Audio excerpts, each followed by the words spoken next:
लिखो। Ready, start.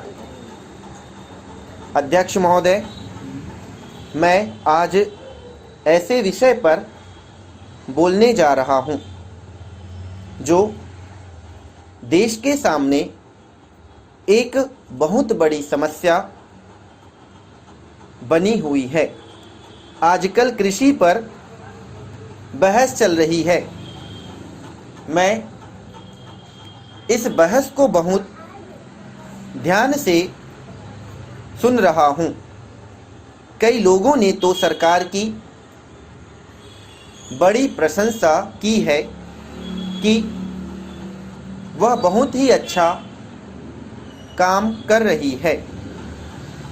मैं मंत्री महोदय से एक सवाल करना चाहता हूं।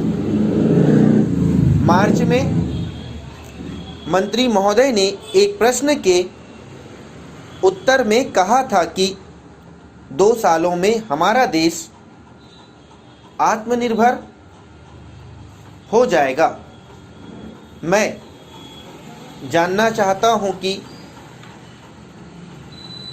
ऐसा कहने के पीछे उनका क्या आधार है। कौन से उनके पास ऐसे सबूत हैं जिनके आधार पर उन्होंने इस प्रकार की घोषणा की है। मैं चाहता हूं कि जब वे उत्तर दें तो इस बात की चर्चा अवश्य करें।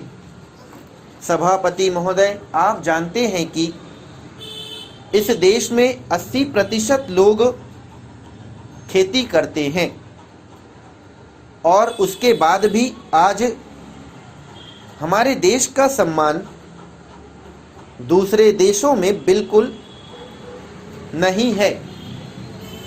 आज भी हम दूसरे देशों में गरीब देश के नाम से जाने जाते हैं। अपने देश में जहां 80% लोग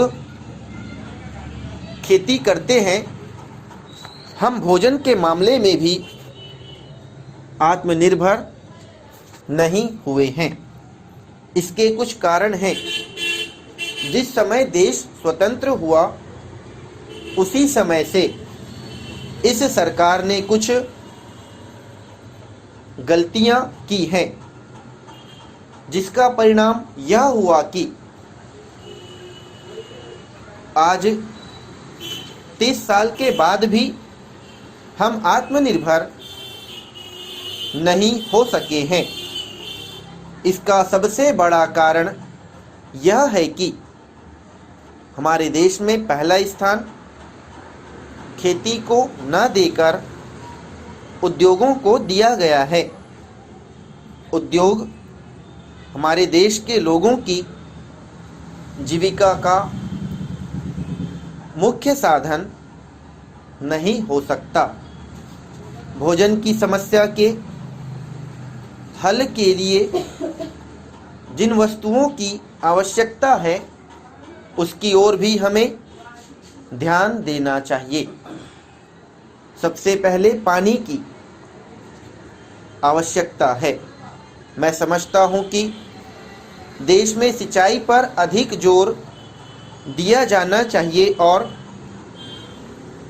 सिंचाई तथा खाद्य मंत्री एक होने चाहिए। सबसे पहले मैं मंत्री महोदय से इसके लिए निवेदन करता हूं। पानी के बाद खेती के लिए खाद भी आवश्यक है। खाद का स्थान दूसरा हो सकता है। आज देश में खाद की बात काफ़ी जोर देकर कही जाती है। यह कहा जाता है कि उपज को बढ़ाने के लिए खाद की आवश्यकता है। बिना खाद के उपज बढ़ ही नहीं सकती है। किंतु खाद कहाँ तक उपज को बढ़ा सकेगी, यह भी सोचने की बात है। स्टॉप।